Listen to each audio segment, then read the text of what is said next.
But now to Anne's exclusive interview with a woman everyone wants to hear from, Nadya Suleman. Anne is in Los Angeles. With more on that, Anne, congratulations and good morning. Hey, Matt, good morning to you. Well, after all the speculation about her motives for having octuplets, Nadya Suleman talked to us to set the record straight. She told us that from an early age, she wanted a big family to make up for the isolation she felt from being an only child in what she called a dysfunctional family, and that the pregnancies are a response to her deep need to connect. She also defended herself against criticism, which have included death threats, saying that she meant to have 7 children, not 14, and that she wonders if she's being so harshly judged because she chose to become a single mother.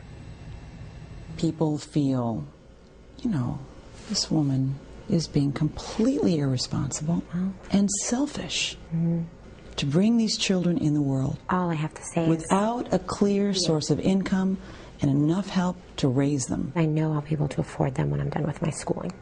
If I were just sitting down, watching TV, and not being as determined as I am to succeed and provide a better future for my children, I believe that would be considered, to a certain degree, selfish. So the world outside is saying, what are you doing? I'm providing myself to my children.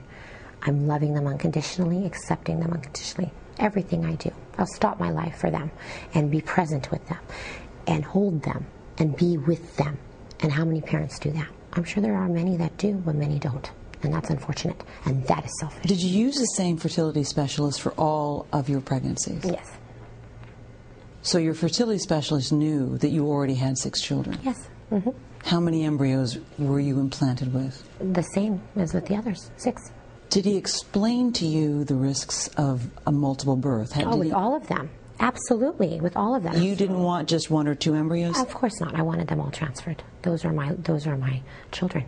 And that's what was available, and I used them. So I took a risk. It's a gamble. It always is.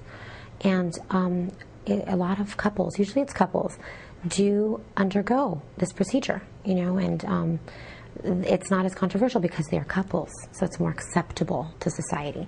For me, I feel as though I've been under the microscope because I've chosen this unconventional kind of life.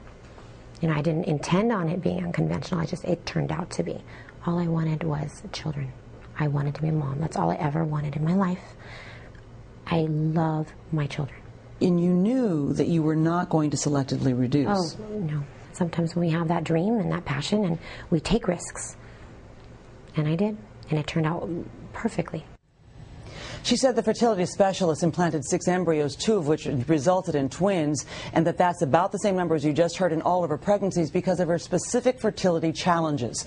According to public documents released on Thursday, Suleman has received $165,000 in compensation after she was injured during a riot at a psychiatric hospital where she once worked. And those documents say that she suffered spinal damage and endured years of depression until she realized her dream of becoming a mother. She says she's never been on welfare and refuses to do so now, Matt and Meredith, adding that it's hard for her to accept any kind of help. She believes that she will find a way to get by with the help of her family and her friends and her church. Now back to you. Well, what do we know about the donors, the father? What are the feelings there, Anne? A very good question. She confirmed to us, Matt and Meredith, that the same donor is the biological father to all 14 of her children. This person she describes as a friend, and that he is overwhelmed at news of the octuplets' birth, but that she's hoping that he will be in their lives when he's ready. We saw the wristbands on her hand, hers and then the 8 babies. Has she been able to hold her children at this point? She has been able to hold them. In fact, she makes a very specific point to do so, about 45 minutes each. Imagine 45 minutes for each of 8 babies.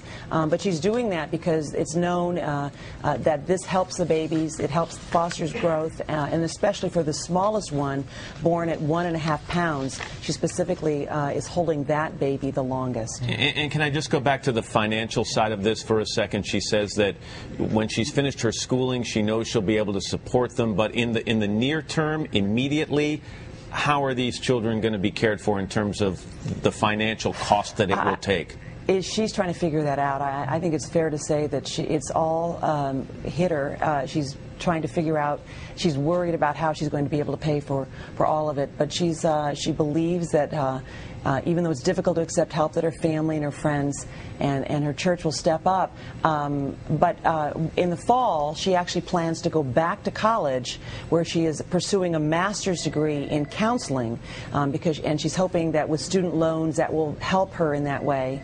And there also is a daycare center there that she's hoping to use. So she's trying to figure it out, Matt and Meredith, and this is not going to be an easy job. She's going to really have a lot to struggle with caring for all of these children. Especially being a single mom, absolutely. Yeah. Well, and once again, congratulations. It's fascinating. We can't wait to hear more, and we're going to do that Monday here on Today. We'll have Nadya Suleman's full story and show you her 8 babies for the very first time.